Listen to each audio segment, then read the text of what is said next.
we have another fantastic Tudor book. We're going to talk about it. And yeah, that's a terrible hook, but please stay. I was very lucky to be able to get the Ark of the Queen's Painter by Wendy Holden. Now, I've read some of her books before, and I knew what her writing was like, so I knew I would enjoy it from the respect of knowing how she writes. The main character in The Queen's Painter is Hans Holbein, and it's a very interesting, fresh take actually. I've read some Holbein books about him and about his paintings, but I've never actually read a fiction novel about him. So this was really very quite interesting. Obviously, I know a little bit about him. However, the Queen in the title is Anne Boleyn. And as we know, there has been many a book written about her, but this is slightly different. It's Anne features in the book, but she's not the main character. Now we find that Holbein arises England to find his fortune. He's obviously got a fantastic talent, and he comes with paintings, etc. And he comes because he's heard that he can probably get a sweet spot in a job or whatever. So he comes, like I said, he comes to England to find his fortune, basically. He's actually met Anne by this point in a different country, and he comes to England with a little bit of a flame in his heart for Anne. Now, Anne is written very alive and very vivacious, and I did enjoy that. Don't like it when they write her spiteful.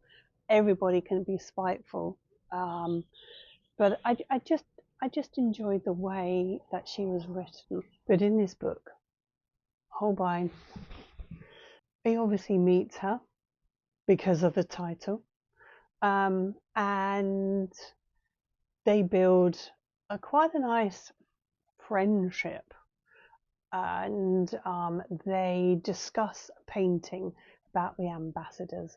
She says, don't do a painting of me, do a painting of the ambassadors that kind of connects with me in a way, but not is actually me.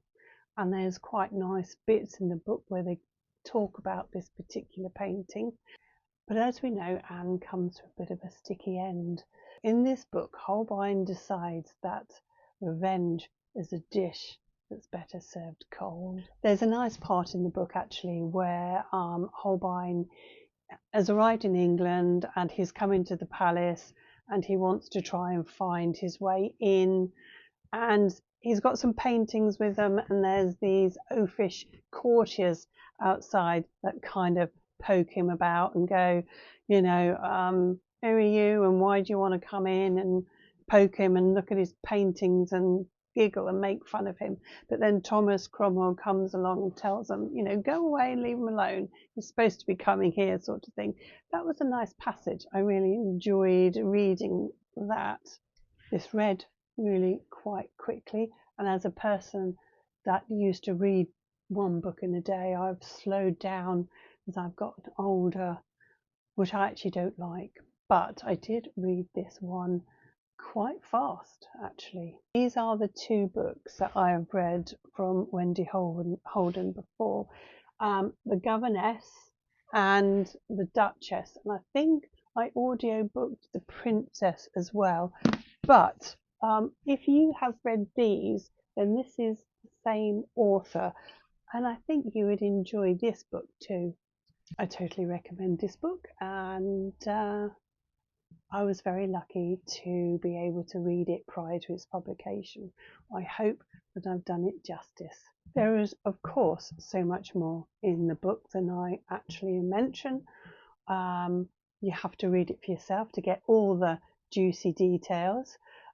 Thomas Wyatt actually has written quite jolly in here. He is very sparky.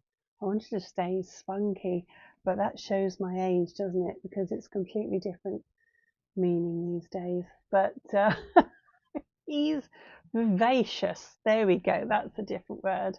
And I really like that, actually. I liked the way he was portrayed in this book. Anyway, thank you so much for watching. If you liked what you saw, please do come back for more. If you want to consider yourself a bookish traveller, then you know what to do. And yeah, and I'll see you again in another video. Thanks again. Bye bye.